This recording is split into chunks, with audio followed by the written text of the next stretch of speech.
Tayo pong muli ay manalangin. Praise you, Jesus. We thank you, Lord, for this opportunity, O God, na nandito po kami muli sa iyong presensya, O Lord, to give you the glory, to give you our life, our heart, our minds, O God, and even our offerings of worship, Lord.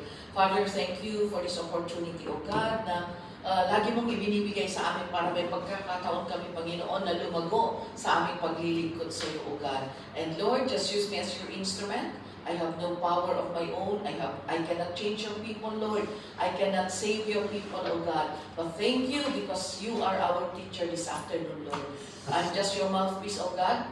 And let your Holy Spirit move in our midst to give us the understanding, oh God, even to those who are watching online. Father, we thank you. This is our prayer, Lord, in Jesus' name.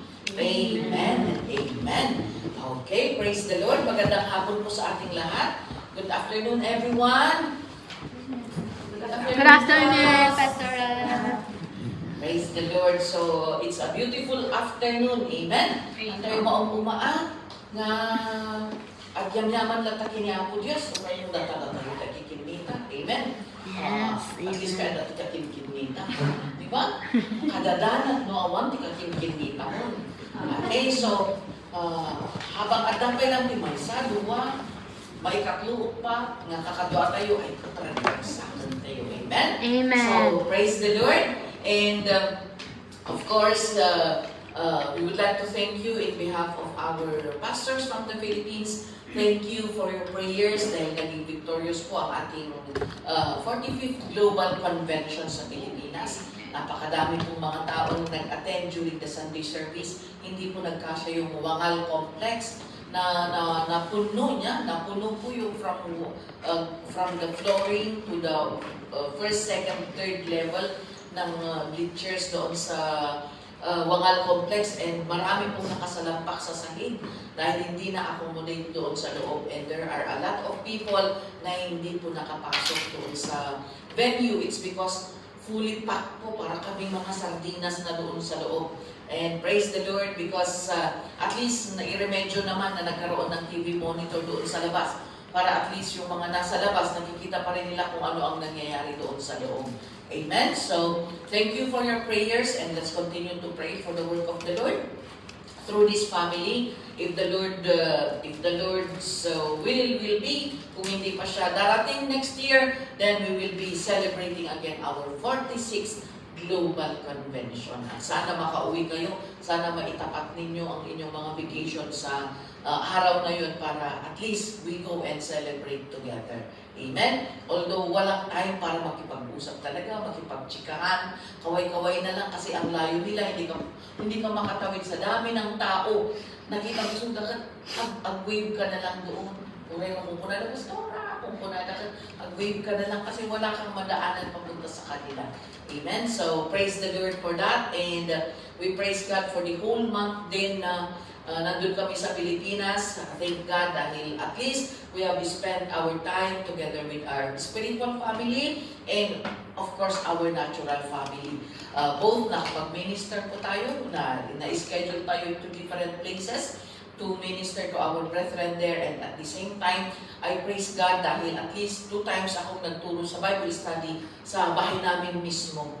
And I thank God dahil even doon sa reunion namin, naibiro niya, hindi po kami ang host, so ang hirap basta sumingit sa mga reunion. Kahit na maganda yung intention mo, it's not ethical na basta ka sumisingit sa program na ginawa ng iba. But then, deep in my heart, sabi ko, Lord, give me a chance. Give me a chance na at least kahit short, makapag-share ako sa aking mga clan members sa reunion. And praise God dahil nung magla-lunch na kami, ako yung tinawag para manalangin sa pagkain. Oo, ninayun ako, pasita na. Imbis na pagkain lang, but ninayun ako, pasita na. Baka wala na opportunity.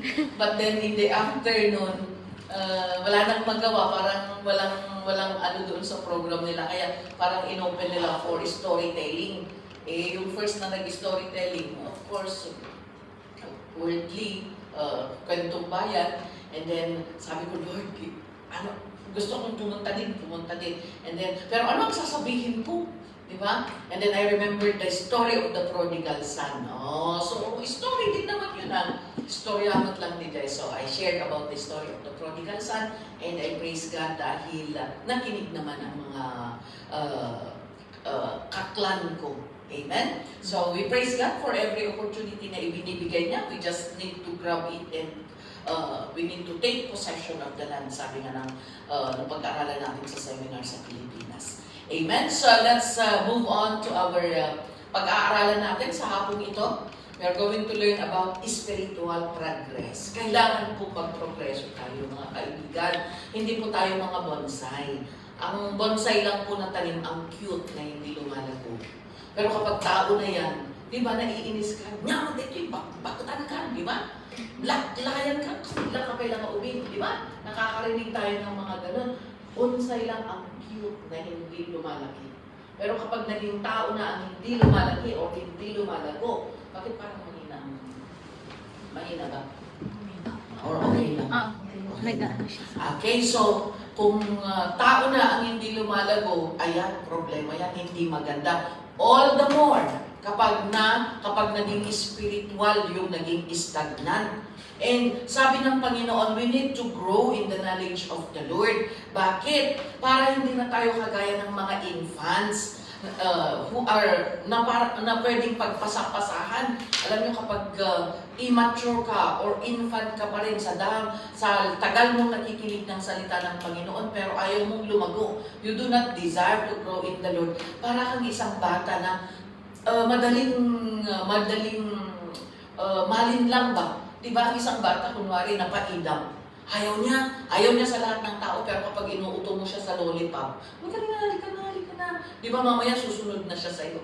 Mamaya naman magpapakita ng isa yung chocolate naman, yung lollipop mo, papunta na siya sa'yo, pero nagpakita sila ng chocolate on the other end. Ay, doon sa chocolate, kasi nga naman, mas attractive yung chocolate sa lollipop. Pero kapag may nagpakita na naman ng ice cream, ay sa ice cream na naman tutungo. So you see, ang isang bata pwede mong linlangin pwede mong utuhin. And it's the same. Ganito din tayo inihalin tulad ng Panginoon. If we remain stagnant and if we remain immature at hindi natin i-desire na lumago sa ating Panginoon, para tayong wave na we are being tossed back and forth. Yan ang sabi ng ating Panginoon. Kaya, kailangan nating i-desire na lumago po tayo. And in order for us to grow in the Lord and in our service to God, let's open in Romans chapter 13, verse 11. Sabi ng Romans chapter 13, verse 11, and do this, understanding the present time, because the hour has come for you to wake up from your slumber, because our salvation is nearer now than we first believed. Sabi, gusto ng Panginoon that we understand what is happening right now. The season today, the situation today calls for every believer to grow in maturity. Kasi ano ba ang nangyayari ngayon? Pasama na ng pasama ang mundo, mga kapatid.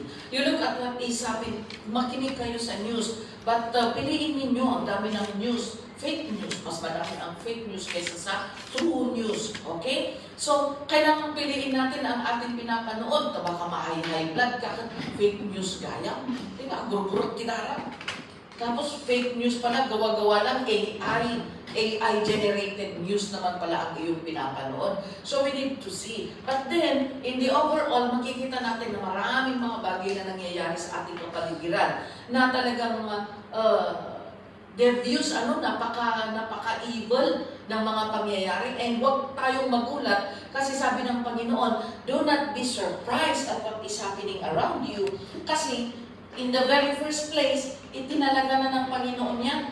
God had already made use of the prophets to prophesy yung mga bagay na nangyayari. And huwag tayong magulat kung sumasama ang mundo. Why? Jesus said that one of the signs of the near coming of our Lord Jesus Christ is the wickedness, the increasing wickedness wickedness of this world.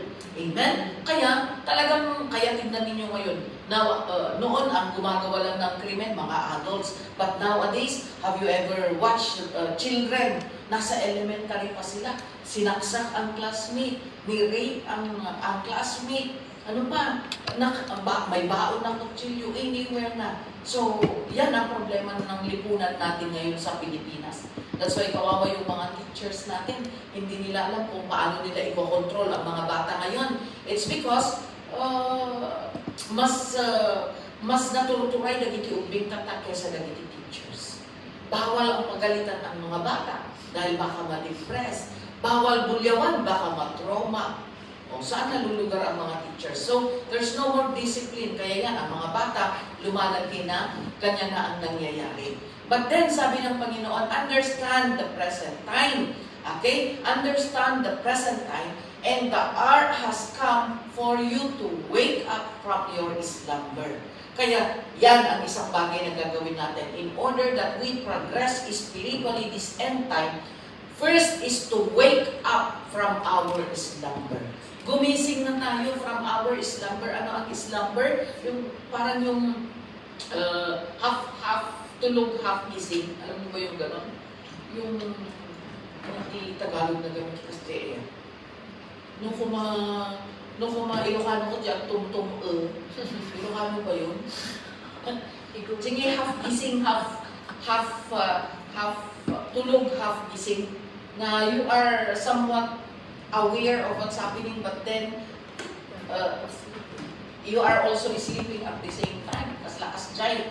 But then God said, wake up from your slumber. So, yan ang gagawin natin, to wake up from our slumber. Apay, oras din pa nagsasalud at nakakapsat. In the end times, many people, even the Christians, are becoming lazy, nag-i-slumber na ang lahat sa atin. Sige, magsasalud tayo ng agimo, magsasalud tayo ng agserbe, magsasalud tayo ng agaraming, kadagati pagayatan ni Apo. Diyos, tinatapat na tayo sa lahat ng bagay, sa mga bagay-bagay na nakakalugod sa ating Panginoon.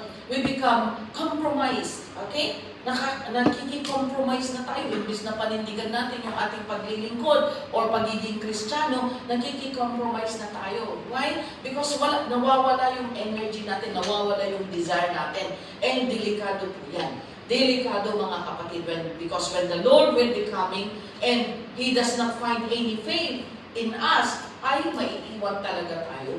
Kaya na tayo nagsasamba, kaya tayo naglilingkod. Why? We want to go to heaven, di ba? We want to go to the place of abode ng ating Panginoon doon sa heaven. Pero kung hindi tayo papasa sa standard ng Panginoon, dahil hindi tayo gigising, hindi tayo magigising from our slumber, hindi tayo magpupursige na maglingkod sa panahon ngayon, ay maiiwan talaga tayo. Amen? At mahirap maiwan mga kapatid. Narigat ti mabati, narigat ti maiwan ka nga lang ng bus, sobrang naiinis ka, di ba? Ang mga naabutan di bus mo, maagawin di ni amon mo, asara ka, kakaroon no, di manon ka digat, ubod di bus ti nakita mo. Di ba? Kasi nyak, magtin, kasi ka nga kasi di pagpilaan di bus. So how much more no, nakalagawang, how much more kung saan ka na late is yung pagdating, yung pagpunta natin sa langit. Amen? So we need to wake up in order for us to continue to serve the Lord until the Lord will be coming. Amen? So in Ephesians chapter 5 verse 14, ano ang sabi ng Panginoon? Wake up, sleeper, sabi niya. Ephesians 5:14. Okay, ano ang sabi niya sa Ephesians 5:14? For it is light that makes everything, for it is light that makes everything visible. This is why it is said, wake up, O sleeper, rise from the dead, and Christ will shine on you. Yes, tinatawag tayo ng Panginoon na gumising na uston, di pa naglaklakwat siya, uston, di pa nagsadsadod. Amen? Tama na, napasyalan mo na lahat ng area dito sa Hong Kong. It's time to go back to the Lord. Amen? So sabi ng Panginoon, wake up, O sleeper, rise from the dead. Bumangon Dead means spiritual death. Bumangon ka from your sleeping. Bumangon ka mula sa pagtulog mo sa iyong spiritual na buhay. And Christ will shine on you. What does this mean? God will restore you. God will revive you. Amen. So yan ang sabi ng Panginoon. And you know, can we open in Proverbs 10:5? Tingnan nga natin. Proverbs 10:5. We need to wake up. Why? Because the harvest is ripe. Marami tayong gagawin para sa ikapupuri ng ating Panginoon. And we are commanded by God in this end time to do the Great Commission. Kaya yan, puspusan po ang pag-i-evangelize, puspusan po ang ginagawa natin para ma-share natin ang Ebanghelyo ng Panginoon. Kaya ang Sunday, yan, may street preaching sa umaga, meron pa silang mga outdoor Bible studies, meron pa silang service sa hall. Kaya yan, hati-hati talaga ang mga tao. But we praise the Lord dahil nagpo-propagate po na ibabahagi po natin ang salita ng Panginoon. So sabi niya, kung nag-aani lahat ng tao at nandun lang tayo nakaupo o kaya nakatulog, sabi niya, he who gathers crops in summer is a wise son, but he who sleeps during harvest is a disgraceful son. Ano ang ibig sabihin nito? Kailangan makipag-ani tayo, makipagtrabaho tayo sa lahat ng mga naglilingkod, makipaglingkod tayo. Bakit? Kasi, alangan naman, imagine ninyo, busy. For example, tatlo kayong magkakapatid. Yung ate mo naglalaba, yung ading mo nagwawalis, tapos ikaw nakatulog. Parang hindi maganda. Amen? Na nagtatrabaho yung iba, nandun ka na naka-sitting pretty o kaya nakatulog ka doon. Diba? For example, kayo na Monday. Monday group, cleaners kayong lahat. O yan, kanya-kanyang bit-bit ng panglinis niya, tapos biglang may isa na cellphone, naka-cellphone laang. Ay, wala. It is disgraceful na sabi sa Tagalog, ang nag-iimbak ng pagkain kapag anihan ay anak na maalam. Ngunit ang anak na laging tulog kapag anihan ay kahiya-hiya. Shameful, it's a disgrace. Kaya makipag-ani tayo. Habang naglilingkod ang ibang tao, makipaglingkod din tayo mga kapatid. Ano ay palubos na malugi ka. Amen? Huwag nating hayaan na wala tayong maiambag sa ating paglilingkod, because when the Lord will be coming, He will judge us according to what we have done. Pero kami ang Diyos, inaramid tayo, mapanagsiramikang pana. Amen? Hahanapin ng Panginoon. Tatanungin niya, ano ang ginawa mo? Monday ang day off mo. Ano ang ginawa mo? Dumaan ka ba sa worldwide para mag-akay ng mga kasamahan para ma-share ang salita ng Panginoon? Ano ang ginawa natin? I-share mo ba ang Panginoon sa pamilya mo? Yan. Kaya meron po tayong obligasyon mga kapatid na kailangan pong gampanan. Sinasabi po natin ito because we don't want you, people of God, to be ignorant of kung ano ang ine-expect ng Panginoon sa atin. Kasi marami pagdating ng Panginoon, marami ang iiyak. Marami ang iiyak, marami. Kaya sabi ng Panginoon doon in the book of Matthew, the people would answer the Lord. Sabi nila, bakit Nay? Bakit Nay? Wala yung pangalan namin doon sa libro ng buhay. Nag-preach naman kami. Nagsilbi naman kami. Meron naman kaming ginawa. Pero ano ang sabi ng Panginoon? Sorry, I do not know you. Bakit? Bakit hindi tayo kilala ng Panginoon? Dahil hindi tayo tuluyang naglingkod sa Kanya. Amen? DJ, nakakaskas ang kakabsan. It's the attending the church is good, but our attendance in the church does not guarantee our salvation. It is our obedience to the word of God. Amen? Uray mo kompleto the attendance mo. Kahit kompleto ang attendance natin sa church every now and then. But if we are not obeying what we are learning or what we are hearing, it does not count. It does not work. Amen? So mag-ingat po tayo. We need to wake up from our slumber. We need to wake up sa ating, we need to command ourselves. Amen? Masapag bilhin ng tipagin, ay, tumakder ka, Glenda. Yan din ang ginagawa ko minsan. Siyempre, tao lang tayo. Minsan, tinatamad din. Minsan, aglalanot mo tirik na. Lalo na kung, alam mo, mga age na namin papunta na sa mga pagiging thunders. Marami na kami mga nararamdaman. May mga sustainable yung mga moods namin. Hindi na, pati kami hindi rin namin ma-spelling. Minsan may mga ganun na bumangon ka lang at naglalalo ka magtinadagdagos, wala pa nangyayari.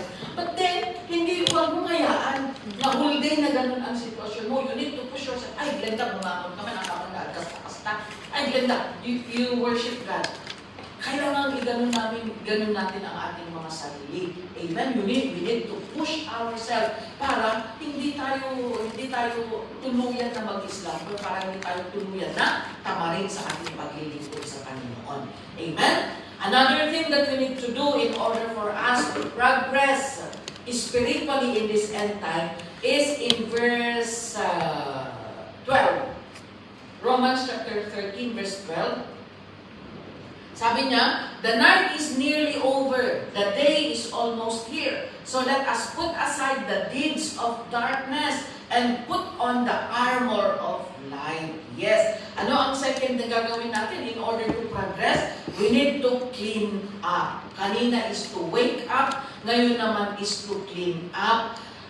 Kasi hindi tayo magpa-progress, we will not grow mature, hindi tayo maglalago kung merong mga hadlang. And you know, the sins that we are doing, the sins that had been entangled in us, these are hindrances in order for us to grow. Kaya sabi niya, we need to clean up, we need to put aside the deeds of darkness. Amen? Ano yung mga deeds of darkness? Ito yung mga kasalanan. Dahil ito'y dagitibanag nga niya makaiayon ni Apo Diyos. Amen? Ito yung mga bagay na ginagawa natin in order to pacify the wants of the flesh. Yung para sa flesh natin, yun yung pagragragsakan ti flesh na tayo or pagragragsakan ti demonyo. Amen? The things that we do either gratifies the flesh or gratifies the devil. Amen. So we need to put aside all these things. Ano dagito? Let's take a look at examples. In 1 Corinthians chapter 6 verse 9 to 11. Ano ang mga examples ng deeds of darkness? Actually, kung babasahin po natin ang Bible, maraming mga examples ng kamalian o kasalanan na naisulat po sa Bible. And these are just some of it. In 1 Corinthians chapter 6 verse 9, what does it say? Sabi niya, do you not know that the wicked will not inherit the kingdom of God? You see? Why do we need to put aside the deeds of darkness? Because first and foremost, the wicked, you know, when we are doing the deeds of darkness, kung gumagawa tayo ng kasalanan, we are doing wicked things. At napakalinaw po sabi ng Panginoon, hindi nyo ba alam na ang mga makasalanan, those who are doing wicked in the sight of God, will not inherit the kingdom of God. Kaya yan, God is teaching us to let go, to clean up the wickedness in us in order that we will inherit the kingdom of God. Amen? Sayang naman yung pagpunta natin sa church, sayang naman yung pagpupuyat natin kung ayaw natin bitiwan yung mga wickedness na ginagawa natin in order to be qualified to enter the kingdom of heaven. And ano pa? Sabi niya, do not be deceived, neither the sexually immoral, nor the idolaters, nor the adulterers, nor male prostitutes, nor homosexual offenders. You see? These are detestable to the Lord.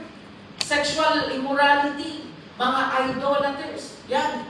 That's why we thank the Lord dahil binuksan ng Panginoon yung ating mga mata at pangunawa regarding sa idolatry. Akala natin okay lang na i-represent ng mga gawain ng kamay ng tao ang ating Panginoon. But then we need to let go of idolatry. Hindi lang po yung idolatry is hindi lang po yung mga images, yung mga ginawa ng kamay ng tao, yung mga anong tawag nito, mga ribulto or anything na ina-idol ng mga tao. Okay? Even people becomes an idol. Kaya yan, kung idol nyo ang mga K-pop, sige, lahat ng oras mo naka-K-pop ka. Okay? Nauubos sa kapapanood ng drama. Wala nang time. Nung nanalangin ka na lang, thank you Lord. Amen. Kunamon ata, naibos yung oras mo. So, be careful. Not only, hindi lang ang idolatry po, hindi lang yung pagsamba sa mga bato, mga kahoy, o kaya anong ginawa ng tao. Even people or even things that eats up your time or takes the place of God in your heart, that becomes an idol.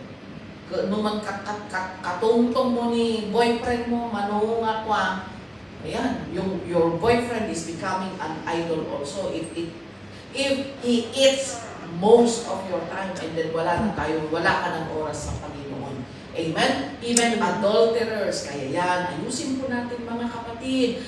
Kaya mag-ingat kung single ka pa ngayon, nakatulad ko, pag-isipan mo bago ka magpakasal. Amen? You pray about it before going into a relationship so that ito no, umayon ti Mr. Right.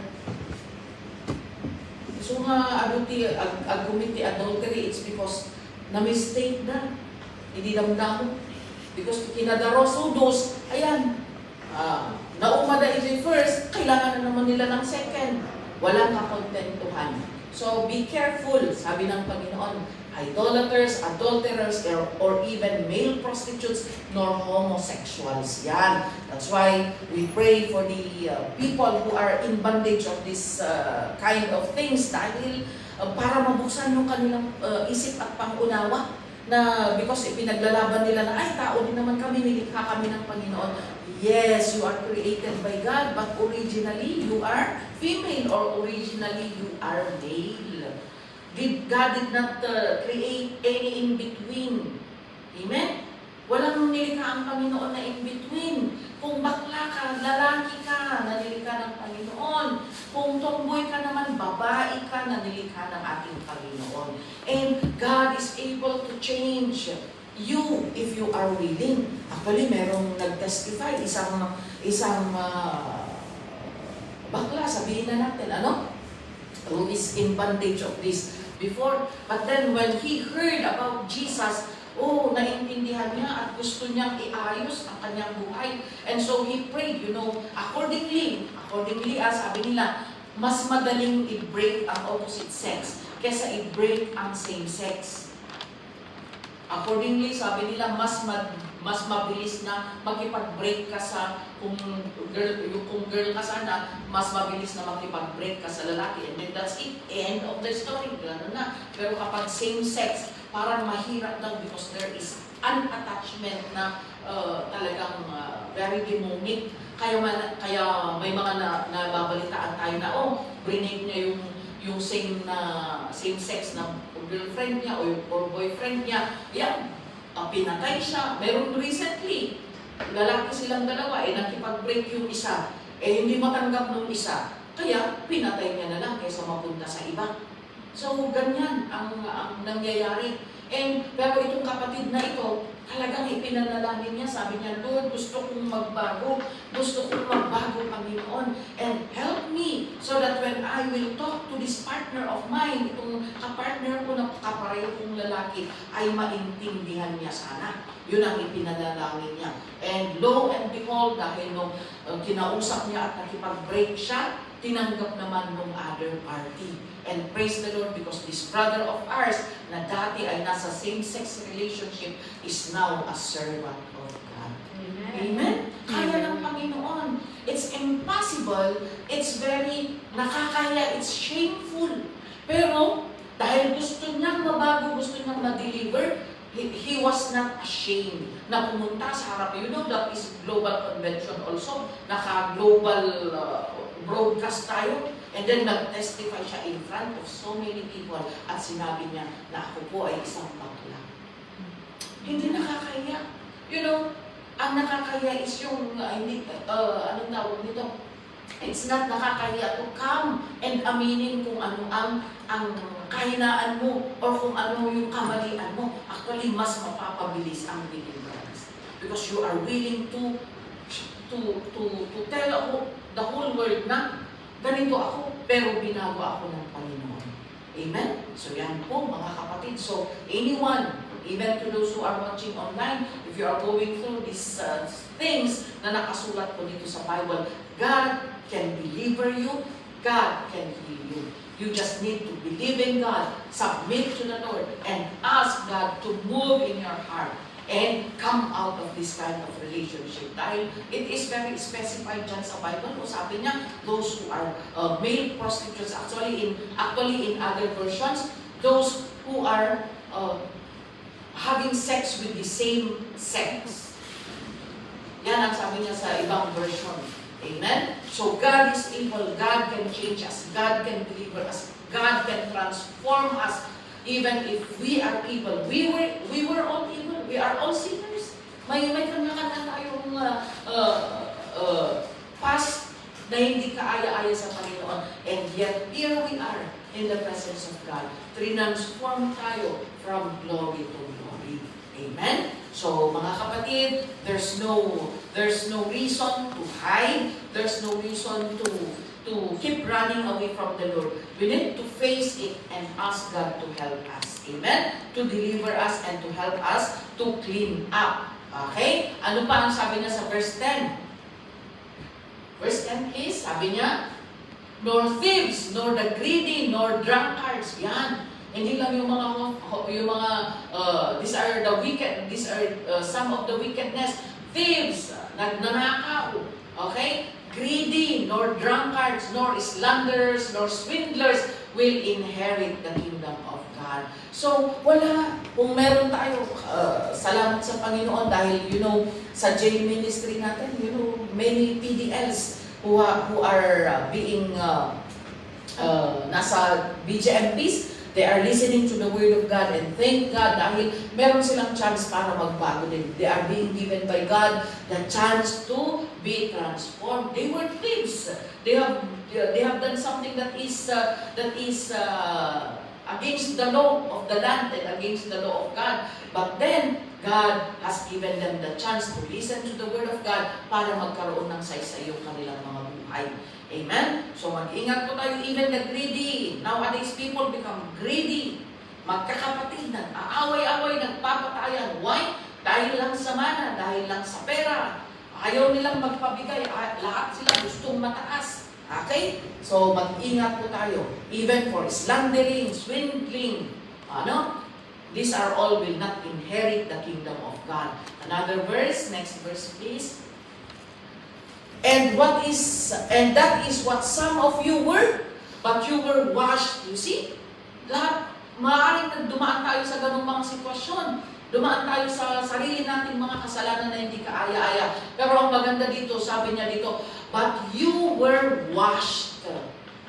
Nalinisan ka, nadalusan ka, naugasan ka, nadigos ka, babagang itigrasya ni Apo Diyos. You were sanctified, you were justified in the name of our Lord Jesus Christ. Justified, sanctified means you are now set apart to be used by God. Justified means just as if you have not sinned. Justified means kaslangahaan ka na nagbasol. Why? Inugasan ni Apo Diyos ti basol tayo. Inugasan ni Apo Diyos, dagiti da pa naglaslastog tayo idi. Dagiti inararaming tayo nga basol kini Apo Diyos. We were washed, sanctified, and justified in the name of our Lord Jesus Christ. And by the Spirit of our God. Amen? Importante kakabsat nga mapuno po tayo, mapuspos po tayo ng banal na Espiritu ng Panginoon because it is by the Holy Spirit of God that we can be able to change our ways. Many times we try to change their life without God. Diba? Many times na gusto nating magpakabait pero hindi tayo bumabait. Many times na ayaw natin magsinungaling, pero at one time, lagi tayong nagsisinungaling. It's because we cannot change our life without the help of the Holy Spirit. But when we ask for the Holy Spirit to come and fill us, ay unti-unti tayong nagbabago. Because the Holy Spirit will teach us and will remind us. Kaya kapag nagbabalak ka na magsinungaling, nandiyan na ang Holy Spirit nagpapaalala. Oops, di ba? Nilinis ka na ng Panginoon. For example, walang-wala ka na ng pera, tapos may pakalat pa na $20. Diba? Sino ang natin? Diba? Practical. Maging practical tayo. Me too. bilang kungyan for almost 19 years. In totality of years na nagtrabaho ako bilang isang kungyan, almost 19 years. And alam ko ang struggle din ng isang kungyan. Alam ko kung puyat, alam ko ang feeling ng puyat, alam ko ang feeling ng gutom, alam ko ang feeling ng walang-wala dahil na-short ang allowance tapos may pakalat-kalat na $20. Siyempre pag-iisip, amo nga na amo, like ito, nakakwarta. Baka na amo. Pero at half of your mind is, what if birutan na inagated mo? Di ba? May struggle in the mind. But then, now na pinununan tayo ng Holy Spirit sa ating mga puso at isip, ay kapag may pakalat-kalat na, ay in Jesus' name, alam mo na i-review ang sarili mo sa mga thoughts mo na, pwede naman, di ba, bayanak to, ay in Jesus' name, ang lang $20, di ba, Lord, pang mati. Di ba? Meron ng ganun sa atin. Kaya importante po na tayo po ay mapuspos ng banal na Espiritu. Amen? So yan. We need to clean up in order for us to inherit the kingdom of God. Remember that wicked people, those who are doing wickedness, those who are doing the deeds of darkness will not inherit the kingdom of God. Kaya yan, God is warning us also na huwag nating hayaan na after all ay hindi ka pala qualified. We need to make sure that we are qualified to enter the kingdom of heaven. So we need to clean up whatever things of darkness that are still in us. Amen? And the last one is in verse 14.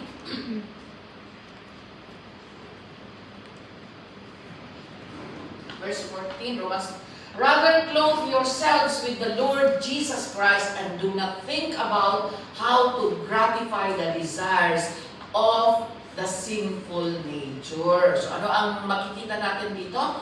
We need to grow up. We need to clothe ourselves in the Lord Jesus Christ. Ibig sabihin, hayaan mo, sumuko ka sa kapangyarihan ng Panginoon. Mag-submit ka sa kapangyarihan ng Panginoon in order for you to grow in the Lord. We need to grow up. We need to be led by the Holy Spirit of God. Huwag na yung gratification kasi kapag bata ka, shak, tignan ninyo ang isang bata. Binigyan mo ng isa, tapos may makikita na naman na mga ibang candy, may ibang bata pa na bibigyan, kukuha na naman, gusto niya sa kanya lahat. Tapos may nakita na naman sa kanya lahat. Kasi ganun ang bata. Ay hanapin man nga amo, hindi naman natin pwedeng taluin ng sinturon dahil ganun, di ba? They are innocent. Yun ang alam nila yung lahat ng bagay na makita nila, dapat ako, siya. Kaya tingnan ninyo ang bata, nakikipagkagawan, ayaw niyang mag-share. Okay? Bata and it's the same in the spiritual. Kung tayo pa rin is, ay ako, dapat ako ang masunod, dapat ako, yung gusto ko, yung para sa akin. Kung nakasentro pa rin yung lahat ng ginagawa natin is for us, ay dapat palakpakan ako, dapat ako ang pasalamatan, ay dapat ako dahil ako ang gumawa, kaya naging successful. Kung may mga ganun pa rin na nakasentro sa atin ang ating ginagawa, we are still like a child. Immature pa rin tayo. Kaya, we need to grow. That's why the third na gagawin natin in order to progress spiritually in this end time is to grow up. And how do we grow up? We need not to gratify the desires of the sinful nature. We need to grow up in the Lord. Ni Apo Diyos lang sulutan tayo. Agbabad tayo, itipresensya ni Apo Diyos. Yung mga gusto lang ni Lord ang ating gagawin. Amen? And we need to be led by the Spirit of God. In Romans chapter 8, verse 5. Last verse natin. Romans chapter 8, verse 5. Ano ang sabi niya dyan? Those who live according to the sinful nature have their mind set on what that nature desires. But those who live in accordance with the Spirit have their mind set on what the Spirit desires. You see, kung saan ka nakafocus, yung gusto kung saan ka nakafocus, kung ano ang nagpi-please. Tama ba? Kung saan ka nakafocus, ginagawa mo kung ano ang pleasing sa kung saan ka nakafocus. Pero kung ikaw nakafocus ka sa sinful, sa self mo, ayan, lahat ng desires ng sarili mo, ng katawan mo, self-will mo, yun ang gagawin mo. But if you are focused on the Lord, yung gagawin mo lahat is in accordance to the Spirit of God. Some things that are glorifying to God. Yan na po ang focus natin, mga kaibigan. That's why we need to grow up. We need to feed ourselves with the Word of God. We need to do things that will glorify the Lord. And we need to be of use. Maging available tayo ng gamitin ng Panginoon, maging instrument tayo ng Panginoon para gawin ang kanyang mga kalooban dito sa mundo. Amen? So yan po mga kapatid, we need to wake up. Kung tinatamad ka, you need to push yourself. You need to come and fellowship. Kahit tinatamad ka makipag-fellowship, you still need to come and fellowship. Why? Because the more na nagtitipon-tipon ang anak ng Panginoon, the more na nag-burn yung fire of service ng bawat isa. Pero try mo na mag-alone-alone palagi.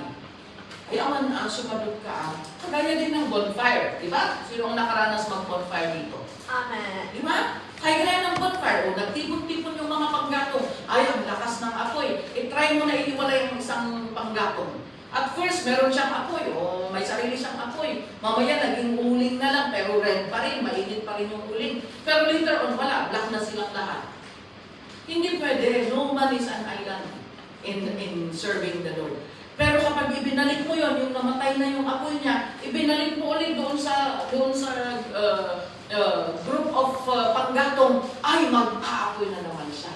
Ganyan din po sa pag-fellowship. Kaya, if you feel like weekend, if you feel like wala ka ng interest, all the more that you come, so that you will be on fire.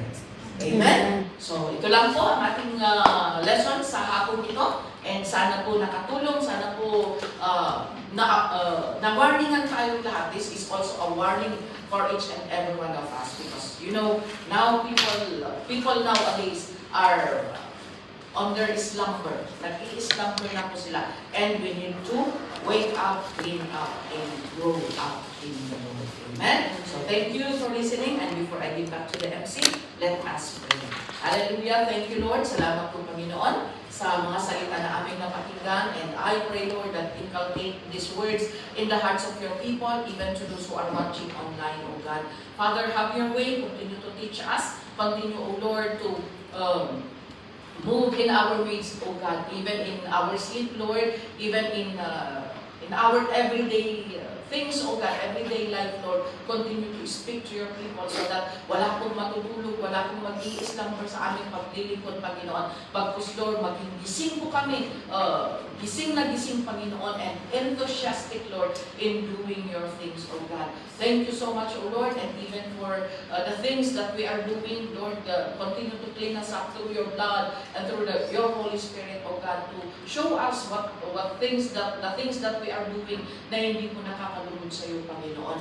Thank you, Lord, for your mercy and grace and your favor, O God. Keep us now in the hollow of your hands, Lord. This is our prayer, O God, in Jesus' name. Amen. Amen.